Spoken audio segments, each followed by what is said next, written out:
Hello and welcome to an all new episode of the Spotlight. I am your host Kente, all the way live from Los Angeles, California, and I'm here with a special co-host for the day, Mr. C. Will, the Builder. How you doing, C. Will?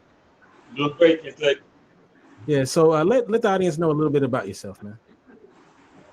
my name is C. Will. I'm really focused on personal development and just helping people, get themselves out there and be inspired and live inspired lives. So I think this is going to be a great show, being that we have an artist that is doing that and living that. So I'm just excited to be here.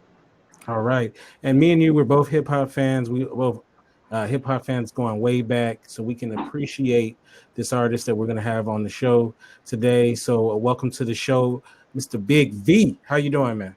Yo, yo, yo. Screaming all the way from the country. I'm all right, man. It's about basketball season. It's almost first day of March. You know what it is. That's right. Kentucky That's season. right. You know what it is.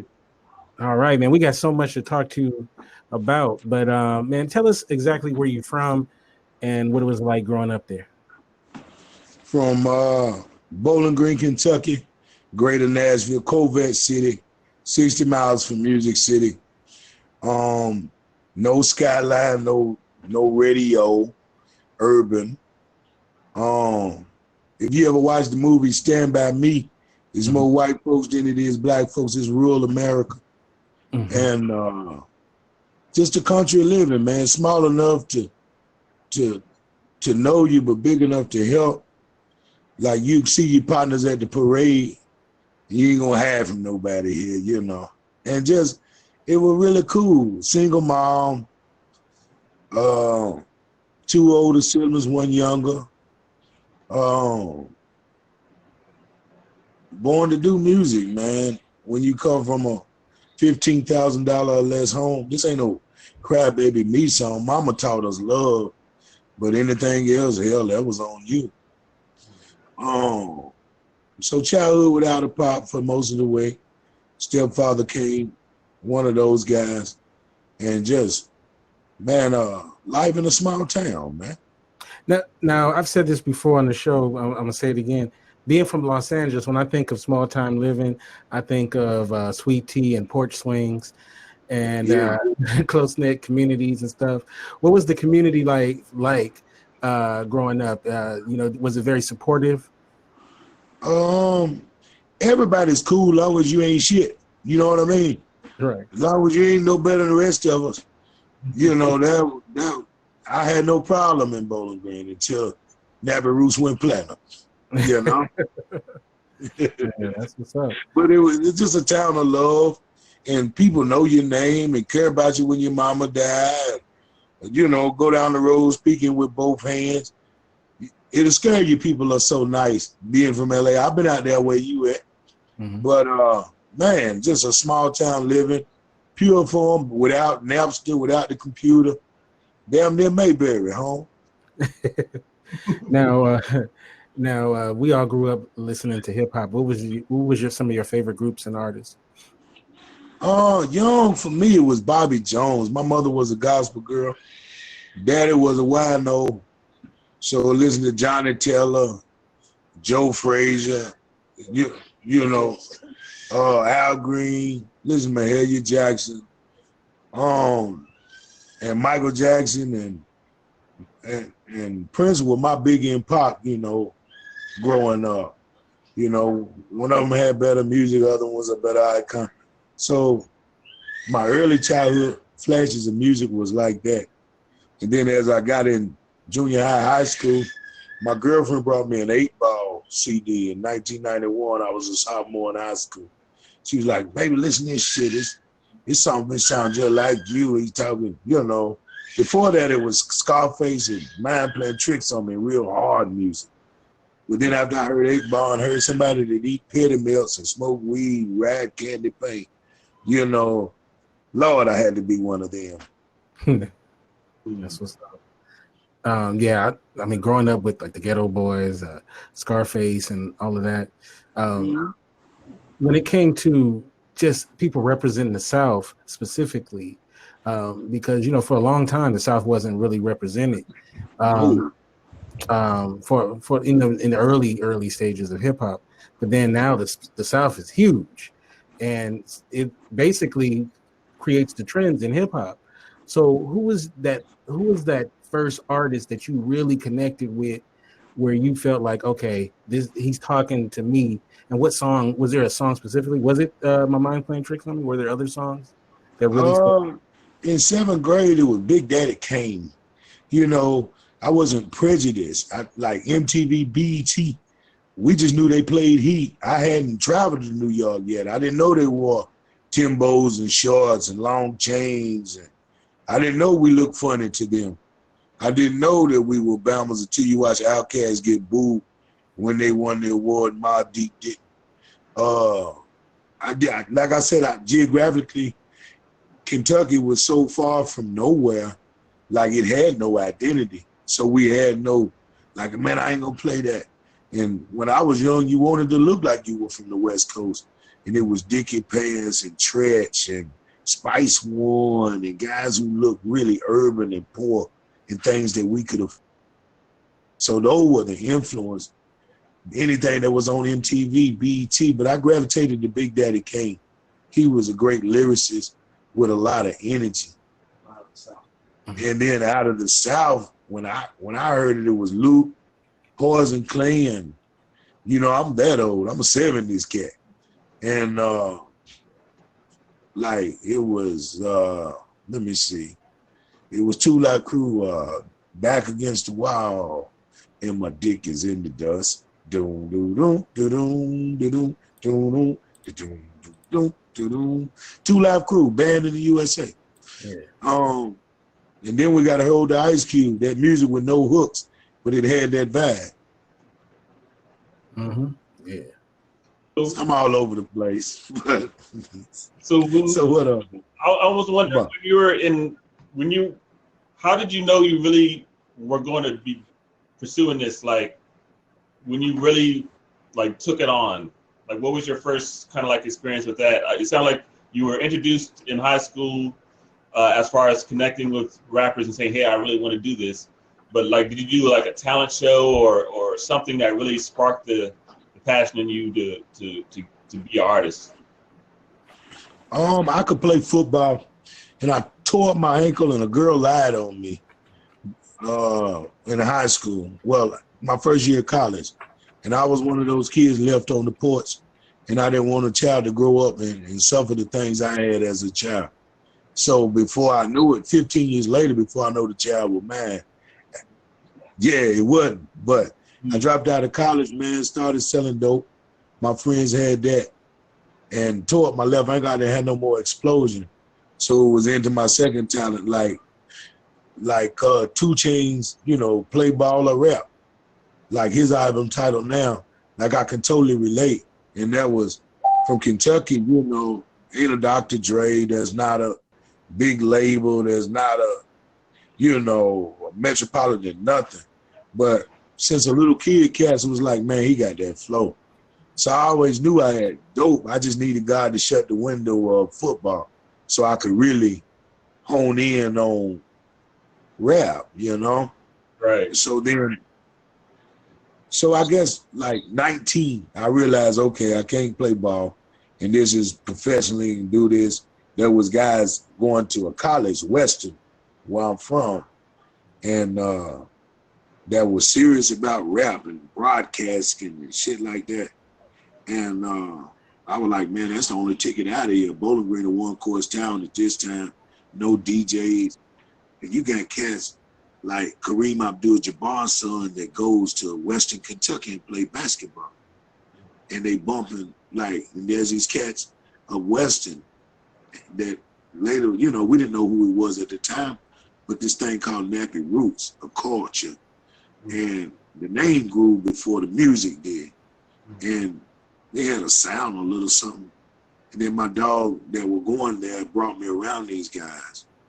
And then before you know, I blended in and made a way, you know, asked God to finish this up and do what it do. At 19, we signed with Atlantic Records in 1998. First swing out. Independent, no work put in, you know, not moved a whole lot of units. We had a our own independent store. Master P was showing us the way and everything at that time in '99. But we signed a deal and was like, damn, what here? What now? We had to go on promotional tour and learn how to do shows with the Young Bloods and Little Johns and the 8-Ball MJGs and your Trick Daddy when he was doing their nigga Soleil, you know, and all that business down. But you would do 80, 90 shows for you with somebody, you know, back then before you realized how to do records to make shows. If I had went too fast, I'll slow down. No, yeah, it's a lot, you know. So you were with the group. I mean, you were hanging out in college with the Nappy Roots. Y'all kind of had a culture going on, and as far and like, were you doing like local shows, college shows before you got recognized with the label or connected with the label? And you mentioned No Limit a little bit. What was that? You watch as I watched Master P and how he was just bumping, throwing out music every month, every week. We learned how to sell music, and at the time of the CD burner, we was just, you know, learn to burn CDs and do our music, and people were stealing our tapes. And then we was in a small college town doing shows at bars, and anybody who would hear us, and fraternities and frats and sororities. So we started putting Nappy Roots on T-shirts in their colors or whatever they had, and just broke the name like that. And before you know it, 2 summers, okay, who them rap niggas over there? Who couldn't afford to be in no fraternity, no shit like that. We were poor folks, chipping in on Pale Blue Ribbon and shit like that. And 19, 20 years old, we doing shows every weekend, no responsibility. Really just, this is what we're going to do. Now, let's talk about your stage show, because, I've seen a lot of acts that are great on record, but their stage show is whack as heck. So talk about like the evolution of, learning how to be stage performers and getting to a point where you really was putting on the show that you really wanted to do. Your stage performance, I think you get that after you write your first album. Then you realize the energy you gotta have on stage, the song that you gotta write. Then you're not such a rapper, You wanted everybody to hear you and how your vocabulary was enormous and how you painted this picture. And then you realize people gotta look at your boring ass for however long you on stage. Now you start making records like big, like Naughty by Nature's OPP and shit people could repeat after. And the bars and the control of, say, a Busy Bee, and less of a lyricist as Black Thought. I love to hear him rap, but I like to hear him when I'm in the Cadillac. But when I'm on stage, I want some shit I can look at, So watching Busta Rhymes and doing a few shows yourself, you realize, oh, I can't do that boring ass song. I got to do something, make it clap, clap, clap, clap, clap. Because you realize now what you're going to see. Break your neck, nigga. Break, what I mean? Jump. Make the people want it, And before you know it, you doing drill sergeant music when you're doing it performance, So the second album was a lot more fun to do after world tour, knowing what to expect. If it polished the picture. Yeah. We have a question from the chat room. Crystal wants to know, how do you stay relevant in today's music and the direction it's going? And then she says, I do believe we make a mark. Is there any advice for someone who wants to follow in your footsteps on what not to do? So it's 2 parts. You can't change. To stay relevant, you can't change with the times. Just because they didn't buy Pine Sol today doesn't mean Pine Sol ain't gonna be Pine Sol tomorrow. People who know that brand and trust that brand will fuck with that brand. You keep that brand the way it need to be instead of changing with the times. Like UGK never changed. When they got ready to drop and let y'all see some commercial shit, they went and got some commercial niggas. They went and got Jay-Z, Big Pimpin', or Outkast, international player, but it was still, that there. And I think the relevancy, if you want to hear Marvin Gaye, you're not looking for Ed Sheeran, so you just got to stick to what you do. If you see what I'm saying? Right. No, makes perfect sense. All right. So just staying relevant is making sure that I can do something that you can't get anywhere else. And then it's like a trip to Venice Beach. You can only go to Venice Beach in LA. Now, you kind of mentioned this a little bit, but I love, hip hop. I love to break up hip hop in eras and kind of give us an idea of who was on the charts the same time as you guys broke out. Like, who were the other artists that were really popping at the time? And did you like deal with a lot of other acts as well that you got close with when you guys were first starting out? I mean, it was so much of a blur. We never really got to click with who we really wanted to. Right. But after nearly opened the ocean, with Country Grammar in St. Louis, that's Mosey right there. Wouldn't be Nappy Roots if it wasn't for Mosey. Right. With Country Grammar in St. Louis, Atlantic Records come right down the road and got the next best country group. They had the best country artists, and so Nappy Roots was the next thing on this country shit, that country wave. And then you watch Bubba Sparks came out with Getting Ugly, Timberland and Interscope went down there and got them a piece of that. Then the Dirty Boys dropped Hit the Flow out of Alabama, and they got a piece of that. And Philly Most Wanted was the East Coast and State Property. And this was like when we dropped September 11, 99, Jay-Z went on and dropped the Blueprint. We had the same release date. We pushed our shit back to February. And, it came out with the new artists, and come out like that. T.I. wasn't out yet. When we was on fire, Outkast was kind of sputtering. They hadn't came out with that record that the hood wanted to hear in a while. And Nappy Roots had filled that void. And then and then labels started merging. Electra and Atlantic came, and damn, before you know it, 50 Cent shook the motherfucker, and Jeezy come out with I'm a real nigga and I don't like rappers, and that left Nappy Roots with their clothes on the stick, Right. And Ja Rule was hot at the time when Nappy Roots was on fire, and Little John hadn't quite got there yet. So everything was still at a good time. Music was smooth. This was right after the Master P run and Bling Bling, and Nappy Roots was all no, hell no. And they tried to paint us as anti-bling. We was just anti-fad. We just wanted to do us. Just some black folks chilling on the front porch grilling. And that was our thing. And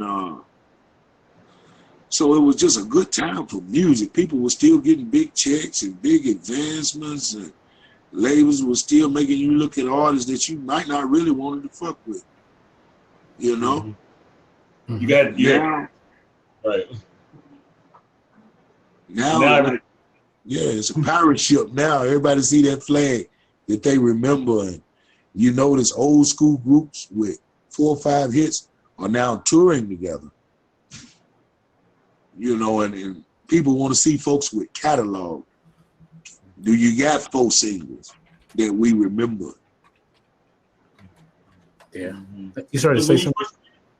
Yeah, when you first started, you were talking about a lot of people that you were on tour with. Did you start out, I'm assuming like most artists, like opening for acts? And who did you start with opening? I don't know. On tour? He's freezing up a little bit there.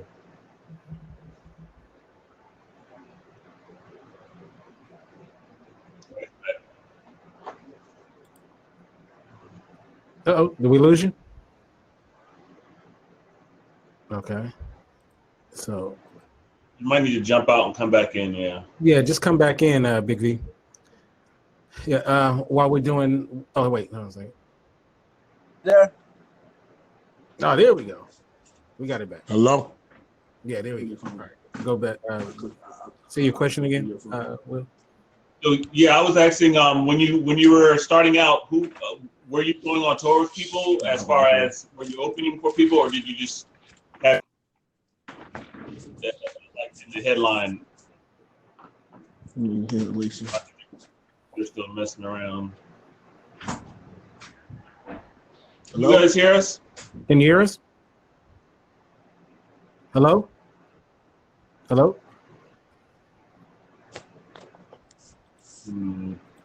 All right. So we'll wait for them to get back in. Hello? Here we go. Hello? Can you hear us? Hello? Yeah, hey. Can you hear us? We can hear you, but I don't know if you can hear us. We can see and hear you, but he's acting like he can't hear us. Hello, can you hear us? All right, let me tell him to refresh. Send him a message on him.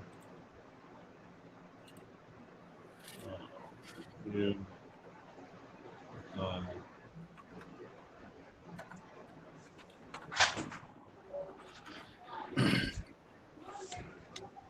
right. So while we're waiting, if you guys want to for us to ask, and I was thinking about bringing it to Taisha. Hello, Taisha. He's saying Kente refresh, but I don't think it's us. Can you hear us? Can you hear me? I can, yeah. What's up? Okay, hey, Taisha. This is Taisha, celebrity publicist and publicist of Big V. If you can, just tell them to refresh. That's probably what it is. Okay. We just need to refresh. All right, Yeah. let me do that. I'm trying to pop in and save the day. Okay. Listen, it's Friday night. I'm trying to kick back. All right, here we go. We got you back. Yeah. All right. And we have Okay. Taisha here as well. She came in. All right. So, Sewell, you had a question? Yeah, I was just asking when you guys first started out, were you like an opening act, or and what are some of the people you were opening for? We were open for 8-Ball MJG. We would open for Soleil. Anybody who was on that chitlin circuit. At that time, Lil Jon, we take turns being hotter, I guess.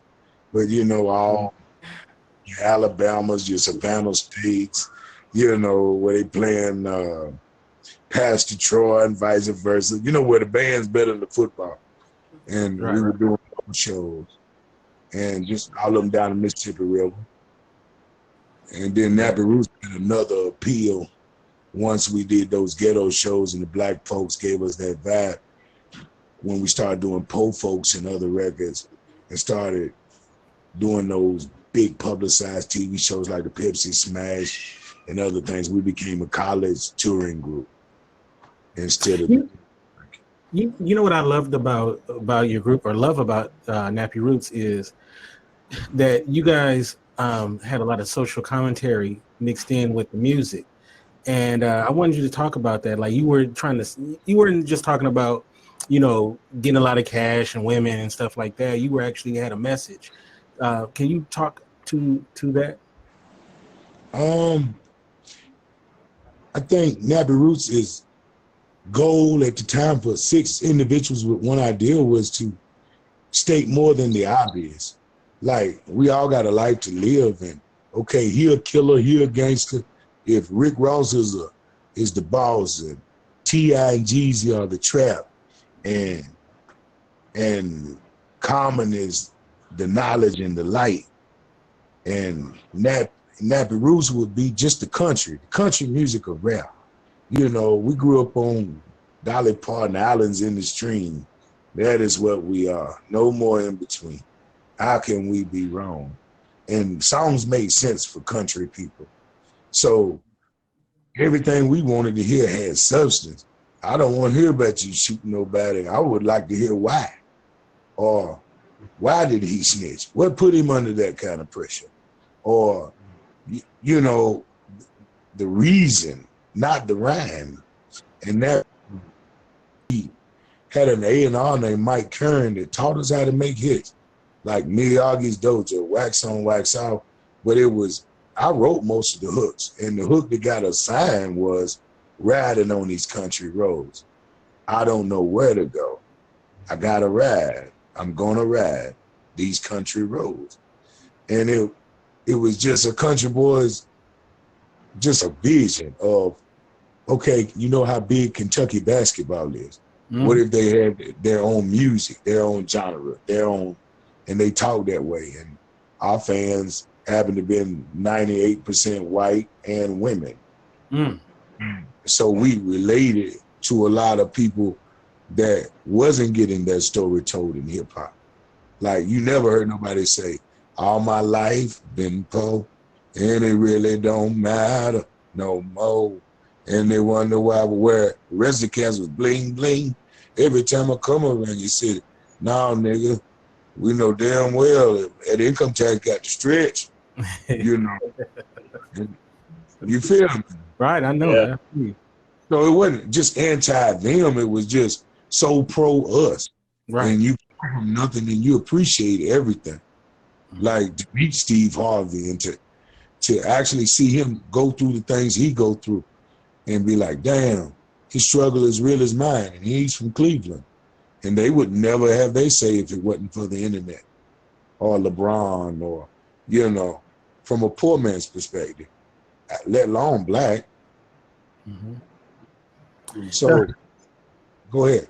No, I was just going to say, you know, there's not a whole lot of groups like there once was.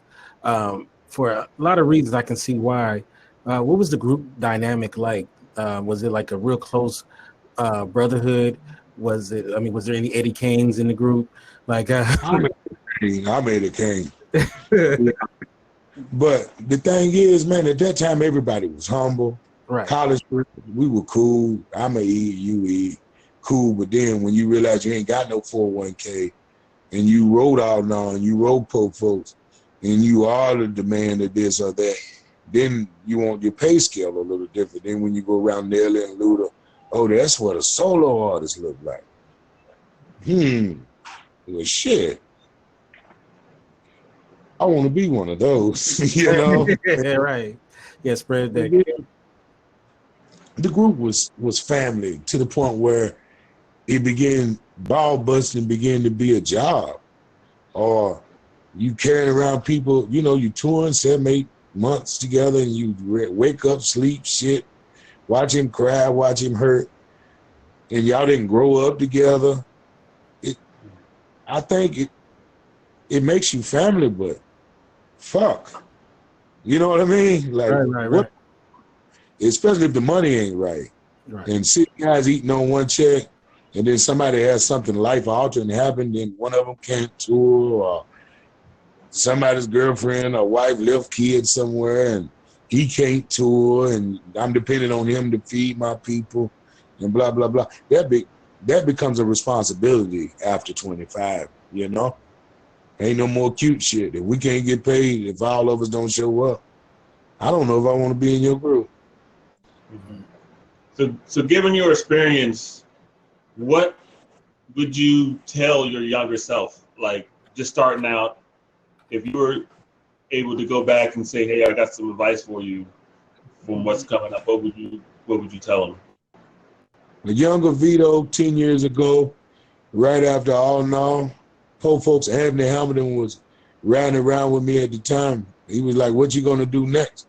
And I wasn't thinking next. I was just so jaded. We went platinum my first swing, and tours a book, and no OG said, man, this shit gonna end, and which one of y'all write the hooks, because they're gonna need something else. And I'd have simply, I'd have simply, man, just told everybody I'm gonna eat off of what I write. I want my own, like I want my name broke like Method Man and Wu-Tang. I want people to know me like that. This group is this group, and let's set this up for this group. But what I write and what I noted as, and I want my business to go like this. I wish I'd have just, with that success, just hired the right team around you that want to see your vision and to seize the opportunity, because not everybody makes it out of urban bubble fuck wherever you are. And you getting owned as an artist is like hitting the lottery. And for them to put $2 or $3 million behind your unknown ass, and for everybody to know you, and for me and you to talk today, my music had to touch you some kind of way, and to realize, okay, this is going to be a lifelong relationship, or it's going to be a fly-by one. Let me touch you a little more. Let me let you know my life a little more, and more than this song's jumping. Boy, I need that $20. You know, your support. Now, what can I get you doper than this music? How can I get this to you? You know, just to make the real ties, more than just an email or being drunk at some party and grabbing some girl's ass. I want to know the DJ in the public, you know, the program director. And how can I get, you know, my message of what I'm doing here? So more work.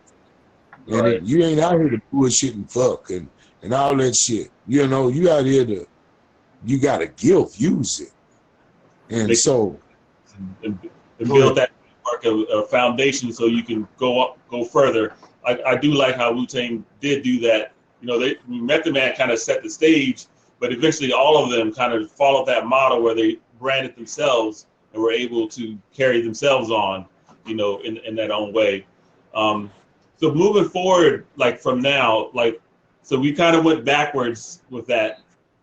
Going forward, what is your dream, like your vision? You mentioned, you know, you wish you had more of a vision then. What's your vision now? Working class is my label. And it's a way of life where, okay, I'm not a baller. Okay, I'm not a thug. Okay, I'm not a drug dealer. Working class, I will put in 40 hours. I will put in 60 hours. I understand that life. I still eat A1 on steak, you know, and I still drink Coke out of a can and eat White Castle. I really love the simpler things in life. So my brand is not just a country Nappy Roots thing. That was watermelon chicken and grits. And that was my common denominator in that. But now my common denominator is working class. How are we teaching our girls? Do we teach our sons to date women that are daddy's girls now? And why? Because they used to sharing space with a man. My message is now more informative. My fan is not looking to get out of the car and shoot some pistol randomly. My fan want to listen to Ain't Nobody Dope Is Me. I'm dressed so fresh, so clean. I want to go home tonight, you know, maybe eat at the street taco stand and have a good time in a conversation with a female. Now, I ain't so much into your pussy. I want your connection. And now my music is set for just for good people now. And to realize that I need you. 50,000 of you in Kentucky, I need $20 from you to not steal a purse, to not sell a dope, to not hate on the next man, but to support a small business and to entertain you. Not just some cat trying to, hey man, buy this motherfucker. See if you can trick them on a ringtone to buy this here. No hustle. Just working class. What would you want people to do to you? And that's what Vito represents now. And knowing that God got to get his 10 off top for this 90 shit to go okay. So I think you get a broad band of that in a sense of a father that wants to go home to a family, but I want to be entertained as much as I can. And I think you're going to get that this time from Vito as far as branding. You're going to know that I write my own music. You're going to know I produce my own music. You're going to know the all in all, the Pope Folk sound. That's Vito. If you listen to the Nappy Roots now, they don't sound like they used to. Well, old Eddie Kane or David, you know, David Ruff ain't there. So no disrespect to him. It's just my sound and my feel. And I come from Bowling Green.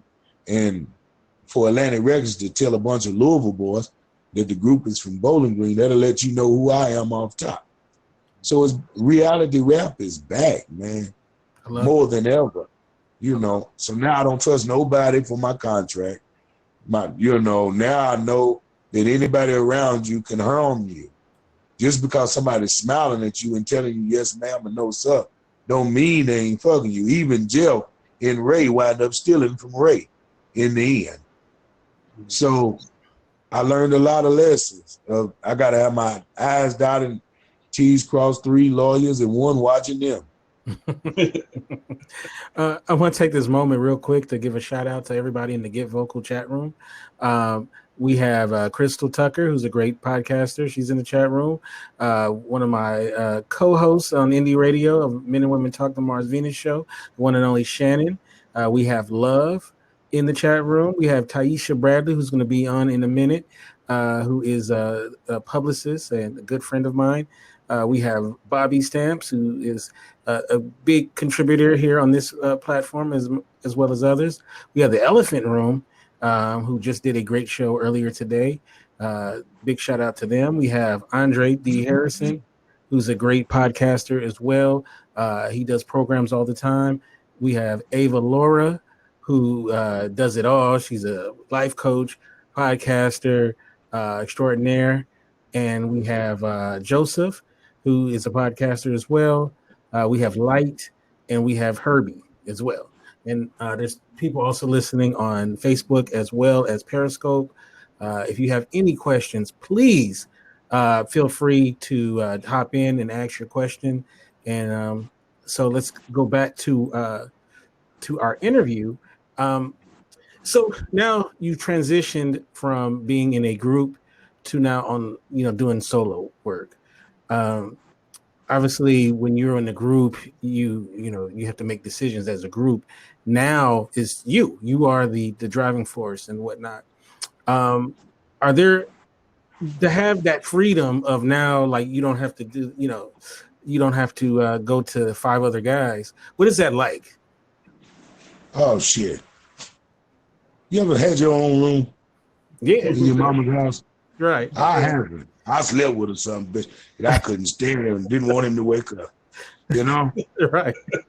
You ever had your own car the first time you drove out and you playing what the fuck you wanted to on the radio? Right. Tank full of gas, like that. If you want to eat it around this, why didn't you park it? Didn't nobody bothering you? That kind of shit, man. Oh man. And to know everybody now that that somebody might have rubbed somebody else wrong that was with you. Now every relationship is eye to eye and like more, okay, I know Vito. I know that he won't do no shit like that. He ain't felt my girl's ass on a shot of liquor or in a selfie, put your crotch on somebody else's woman or some dumb shit that misrepresents you. Right. Made an announcement at an after party that don't make no fucking sense for a real dude to say, or some lame character shit that everybody ain't you. And I'm glad that that's away from me.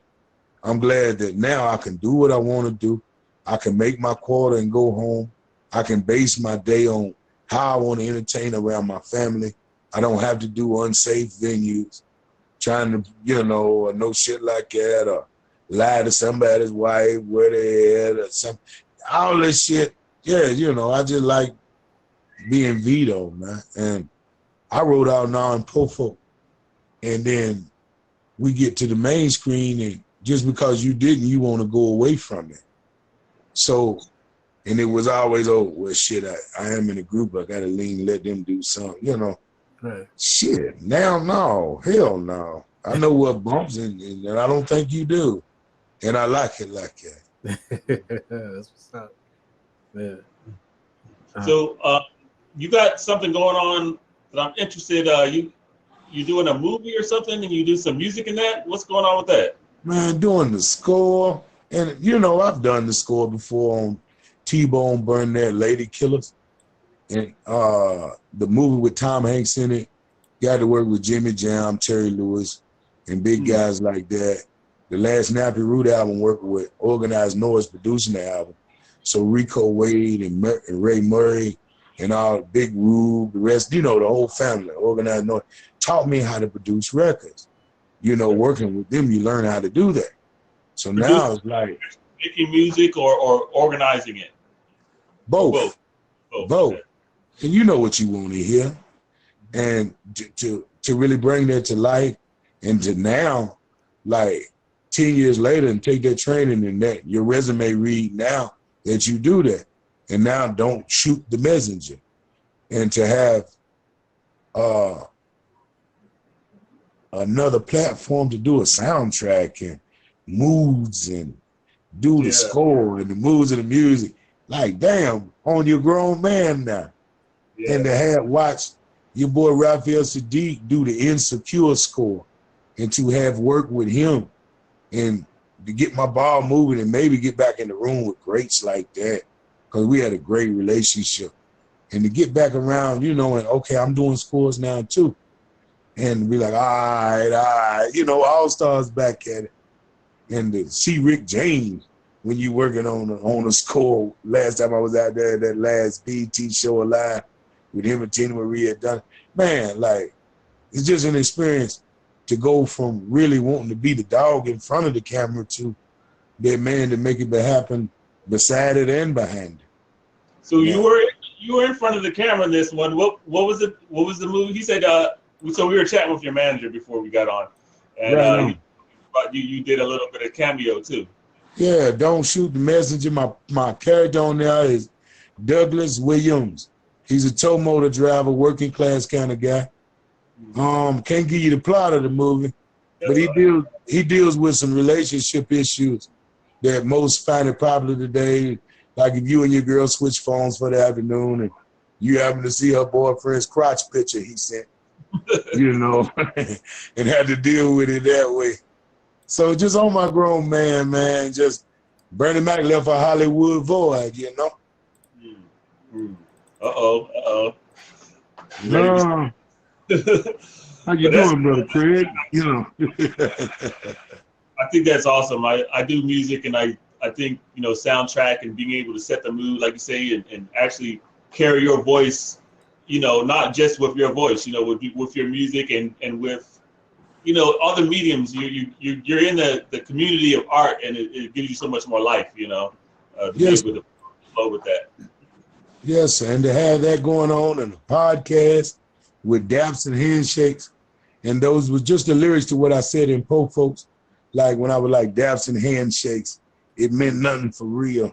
So the name of my podcast is Daps and Handshakes, and travel and real conversation in barbershops with no filter, where a woman didn't bring their kid in, where men bring their kid in, and we talk about real shit cats really want to talk about. You know, a truck driver's wife and shit like that, you know.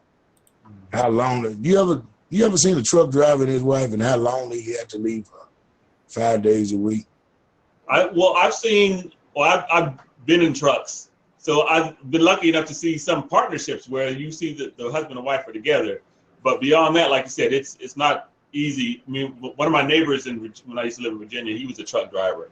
So you would see his truck parked, you know, maybe once a month, you know, like he was on the road. Yeah, he can't sneak that big rig in town. He'll never catch her cheating, you know? And hell, he's paying for a nice luxury life and ain't sleeping in that bed.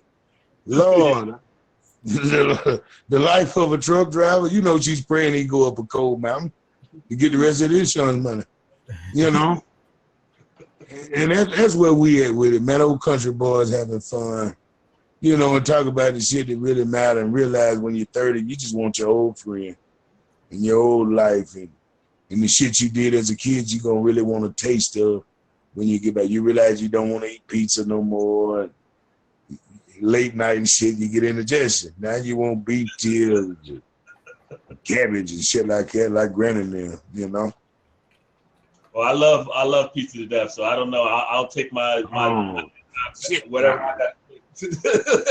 How old are you, Will? How old are you, baby? Well, early or late 30s or 20s or something, but no. Yeah, you too old to be eating damn pizza, man. I love pizza. You smoked turkey and some fried wings and something, man. Yeah. We're gonna ask Taisha to hop back in. While we're waiting on Taisha to hop back in, what's the difference, would you say, between you now when you get in the booth and record versus like when you first got into the industry, and you know your whole writing process and all that as well? These kind of dunking contest legs. You know how a cat come out of college and they can jump as high as hell and do all kind of shit in the dunking contest and blow out cake and put on a cake and jump over 2 or 3 motherfuckers. Well, today, 20 years in, I ain't got them kind of balls. So my shit got to make sense. I got a 2-handed dunk I do, a nice backwards one. You know, my bars are going to make sense. I'm not fishing for a new audience as I was as a child, you know. Oh, no, hell no, boy. Y'all done up and done it. Y'all done up and, you know, that's me fishing for somebody. Now I'm talking to a specific audience when I say, let's say, I'm gonna get this money, fuck these bitches in that order. I'm gonna in that order. You know, I know who I'm talking about. I know who I'm talking to. Or I may come up with a song, that's dope, boy, pussy. That's dope, boy, pussy. Honest nigga can't get it. She only fuck with them pushers. That's dope, boy. You know, stay leaning in the nigga's car. Yeah, that's her. Chasing free drink at the bar. Yeah, that's her. Every week she got to go hard. Yeah, that's her. Yeah, that's her. Man, damn, that's her. Now, you see what I'm saying? I know who I'm talking to. Right. Mm-hmm. You see what I'm saying? Where I didn't know who was going to like po folks. I didn't know that there was a million people in D.C. and Boston that realized all my life been po and probably ain't going to get no better than this. That, you know, to buy that record. Right. You see what I'm saying? So how do you, where's your, not where does it come from? When you get inspired, like, how do you capture that? Like, because for a lot of artists, it could happen anywhere. A thought, do you have like a notepad? Do you put it on your phone? And how do you transfer that to the studio? A voice recording, you know, now that your phone got that microphone in it, and I got like 70, 80 hooks that I just record all the hooks, and then a melody, and then I just take it in the studio, get the melody, and record the hook, and then I write thesis, you know, bars around supporting what I think of, okay, from a different perspective, and, you know, try to write you 3 ideas of the way to look at this thing. And that's kind of the way, that's where I'm at now. What up, T? All right. We have Taisha here back again. She got the glasses on. I know, right? I gotta look smart. Malcolm X but except with the pink on the side. So you are this man's publicist. Yes. Yes, I know you wanted to talk about some stuff that's going down, but also, how do you like working with this gentleman right here? Oh, I love it. So easy. So easy to work with. Him and his team are just really easy. You know, communication is a thing when, you know, when you work with someone, you know, with publicity, you kind of need opportunities. You need to reach out, say, hey, you know, this is what's going on. Yes, no. And they're just so quick. So they make it really easy. It's actually not my first time working with V, because back when I was an intern in college at the radio station, Nappy Roots came. It just kind of came out. They were doing like the radio tour. And there was an event at the skating rink, and I was like the head intern in charge. So, you know, I kind of got to hang with the group and, you know, chill out with them a little bit. But, you know, that was a couple moons ago. But, you know, it's just awesome that it just came around full circle and that we're both, you know, this time later still like doing the same things, you know. The head intern really in charge. That's the HIIC. All right. So tell us about the event. So I not only do I do publicity, but I really love events. I really love experiential events, you know, kind of things where you go to an event and you just feel somewhere else. And like when you leave, you're like, man, that was so dope. Like, what just happened? You know what I mean? Like, I like for people to stay from the beginning to the end. So just when, you know, everything is cool, like we kick it up a notch or something else happens. And so I'm really into events. I'm really playing with it a lot, you know, communications and marketing and PR is my background, you know, so I really kind of like the analytics of it. And, you know, I just like kind of figuring out, you know, kind of, I call it experiential architecture. kind of how to move people. And, I guess it's kind of similar to music, making a connection with people, making them feel a way, making them feel something later. But I like to do that through like experiences. So I've just been really having fun with doing events in my community. And so I am co-curating with another event curator out of Atlanta, Craft Trap. And so together, me as my event curation company, Brunch Money, we are doing the Rutherford County Hot Chicken and Art Show, and that's going to be in Murfreesboro, Tennessee. That's really close to Nashville. And so it's going to be so dope. We have this huge space. We have all these dope artists coming from all these different backgrounds. Nashville is known for the hot chicken. So we've kind of brought that, down the street a little bit, kept with the theme. And we're having a hot chicken boss competition where we're having restaurants and food trucks and even chefs, like who has the best hot chicken, recipe. And so that's kind of like a thing here. I'm not from Tennessee, but like, if you live here, you move here, you just got to get with the hot chicken. And everybody says that they have the best. And it's like really, truly an argument. Yeah, so we're going to find out. So everybody who has that hot chicken, recipe, think you got it on lock in Middle Tennessee, bring it to the festival. Big V gonna check you out. Actually, all the attendees will be able to vote, kind of like American Idol style, like text message, for who they think has the best hot chicken, and then that person is crowned a hot chicken boss. And so they get this, they get a crown, they get a photo session like with the crown, and they get this really dope glass trophy that an artist out of Nashville is going to be crafting.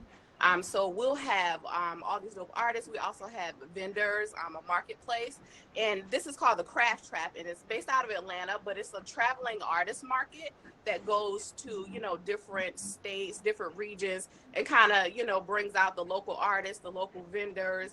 It has a following, so people come, from other places as well. And it's just kind of like it's a vibe, it's for the culture, and it's bringing everyone together, and it's just like a good vibe. Music, art, food, a little wine tasting. Like, we just have a lot going on. And so I asked V if he would come and kick it with us for the day, for the evening. And he said, of course. So we're super excited to have him coming to chill with us and kind of meet and greet, with the people. He's a youth arts philanthropist. I don't know if you all talked about that, but he's very involved with the youth arts. And we have youth entrepreneurs and youth artists coming.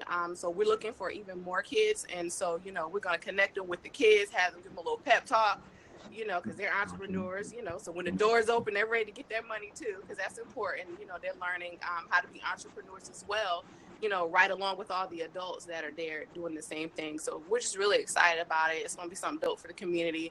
We don't have a lot of things here in my county because we're so close to Nashville, but man, it's kind of a drive.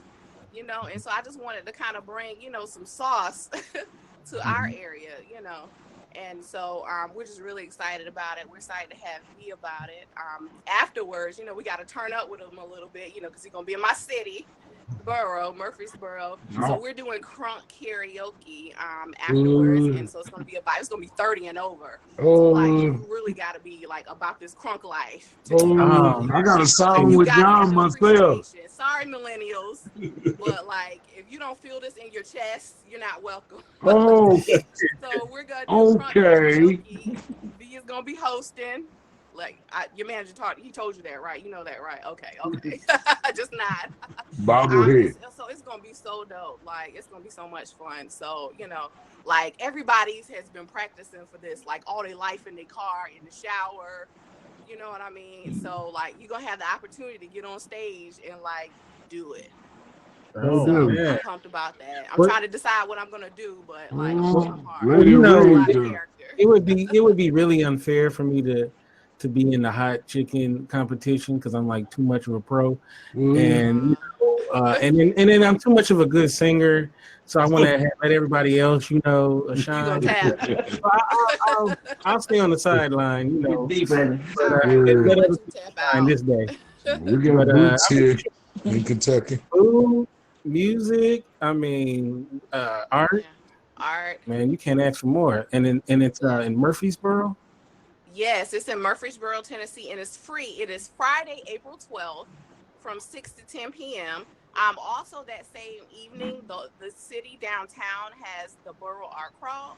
And so it's just going to be like art all over the city, like all day. It's going to be a thing. So for people who've never like come out and they're like, oh, I don't know about that. Like, this is the time, this is the day, this is when you want to come out, you know, because it's going to be a vibe and the people are going to come out. Well, how far are you from Murfreesboro? You know? I'm in East Tennessee. That sounds. Oh yeah, that's far. Yeah. Well, you know, if you get on the horse, you got like 3 days in advance, you can make it.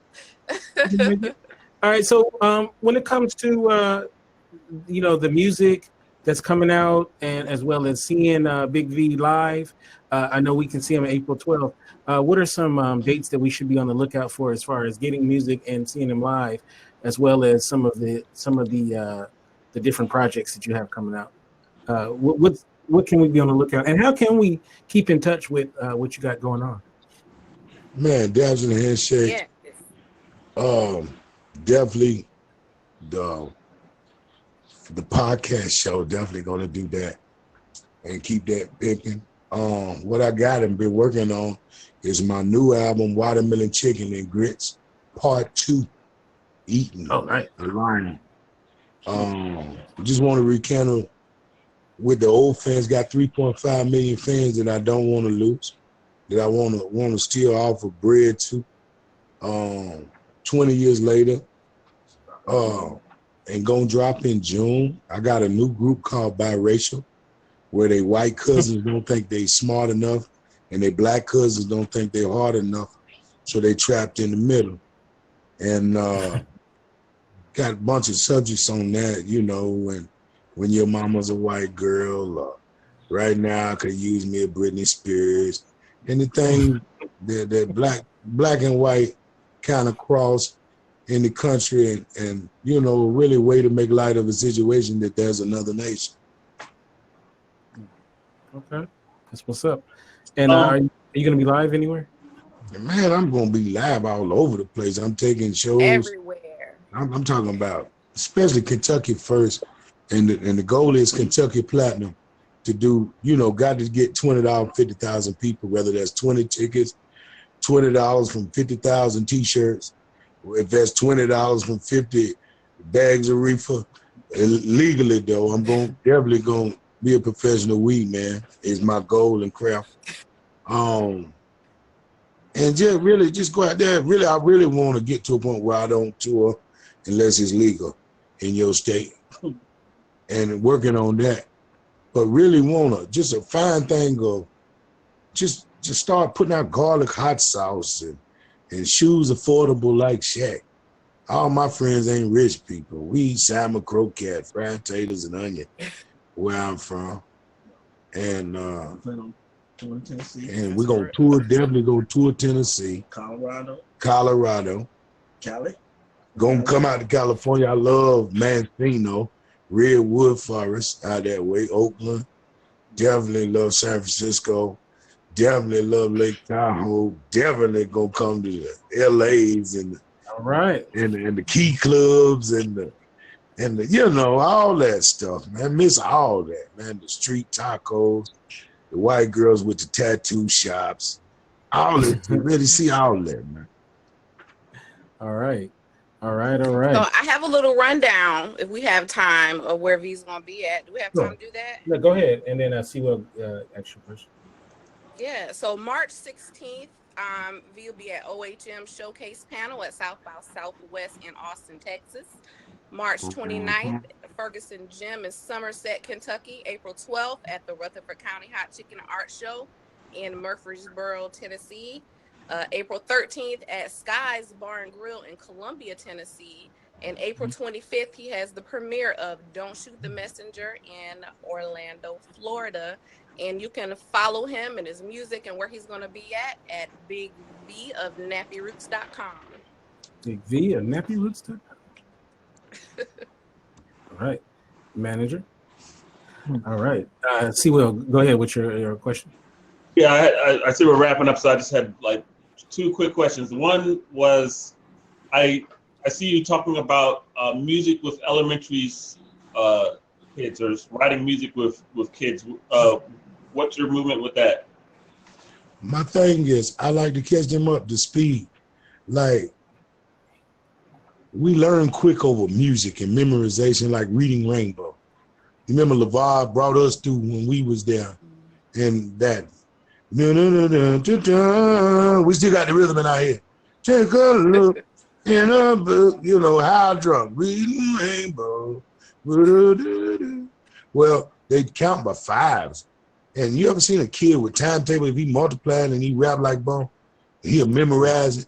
And whatever he got, whatever he studied, we can put it to musical memorization. And then instead of telling you, pushing you to go to a college, as well as the kids, and all of it's growth step, but I'm more of a credit score kind of guy. And your favorite color, favorite song, your favorite weather, more of what kind of person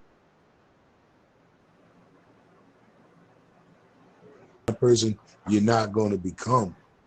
And really just, that's really the movement in working class, and the Breathe Lighter Chance is just, we trying to make more productive citizens. Not to make the weirdo so much of a weirdo, and let a fat boy know you can put on a condom, and do you know what that little skinny girl will give you? You somebody too, you know. It's teaching self-esteem, you know. Or that fat girl who thinks she got to meet 3 of them in the locker room. Hell, she got a credit score and a life, and somebody like her too. And you somebody, who the hell is that ugly dude right there? You know, and all that shit that come with it. So we teaching more self-esteem, identity, because most of us come from some damn food that done open the door and let us out. You know, somebody done told, it's like Precious. Somebody didn't, she knew she was ugly because her mama told her. You know, so we just got to be better people on just, okay, that's not your look, but this is your look. And this is this, and this is reality for you. Everybody's not baby. And I'm a rapper too. And I don't mind not being wealthy, that wealthy like that. I like to walk in the Minute Mart, go to the store without brushing my teeth sometimes, you know, and I don't think you can do that on a pedestal. Yeah, that's right. And so rap is real in Kentucky. It ain't red carpets and some damn lie and 5 bodyguards. Hell, them niggas got regular jobs. They know you ain't shit. They ain't getting in the line of fire over there. Not for that money you paying, you know. So it's real. You got to watch your mouth down here, because offline they'll kick your ass. And that's what I want people to understand about what we teaching is reality. Why black folks, why they getting concealed license in school and shit, and the little bitty white boy buzzing ass in school, and the black dudes ain't, because that's who they bringing guns to fuck up. Right, black dude ain't scared. You see what I'm saying? It's the weirdo that's busting asses in school. The one that can't whoop nobody. Am I right? Yeah. Look at all the pictures they showed. None of them some bitches got a girlfriend, I bet. Like, they don't got no release for their frustration. You know, online dating about all they had coming anyway. Right. You know? I like, look at these weird motherfuckers. You know he ain't had no girlfriend. Nobody, you know. Black dude, you ain't gonna see him shoot up school. Hell, he got other shit. You know, his garbage can to get a steak. Well, nigga, you know, he cute enough to fuck somebody. He ain't gonna shoot up school or nothing like that. You know what I'm saying, though. So, but it's reality, man, fun reality. And this is what I want to encourage folks on. It's something for everybody. Yeah.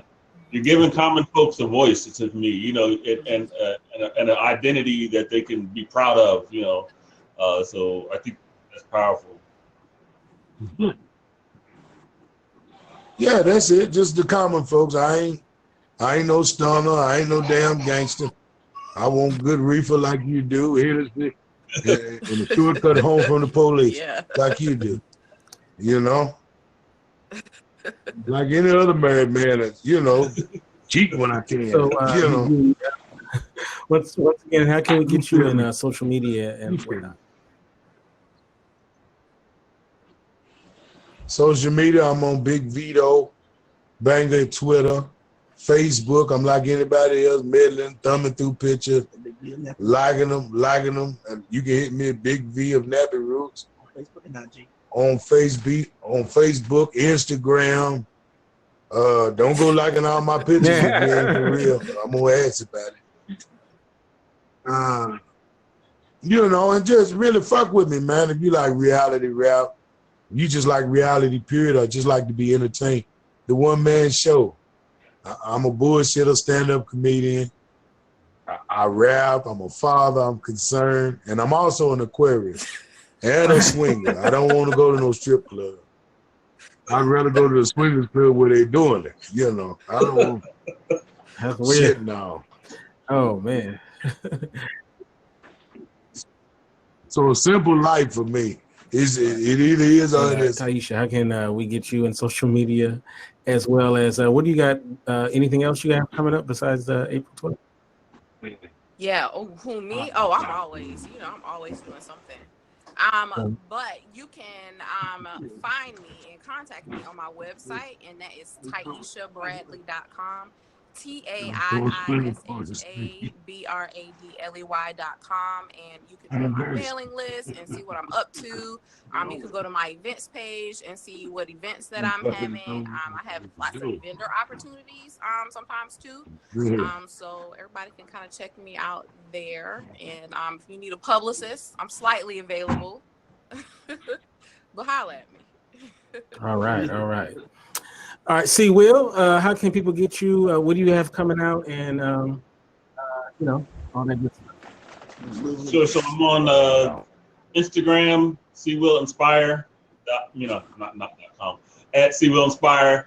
On Twitter at CWillBuilder, and hashtag CWillInspire, or you'll find me, and Christian Williams on Facebook. But doing workshops, personal development. I'm on Get Vocal, so you can follow me. I'll have a couple workshops coming out as far as personal development, peak performance, and different things like that. Just teaching you how you can be your best self, live your best life, and live the inspired life. I really enjoyed talking to Big V and Taisha. It's been such an honor. I just want to say that, and I'm just proud that you're part of our culture. I really respect that reality, that he's presenting, and not everything is just about nonsense. It's just like real life. So I really appreciate that.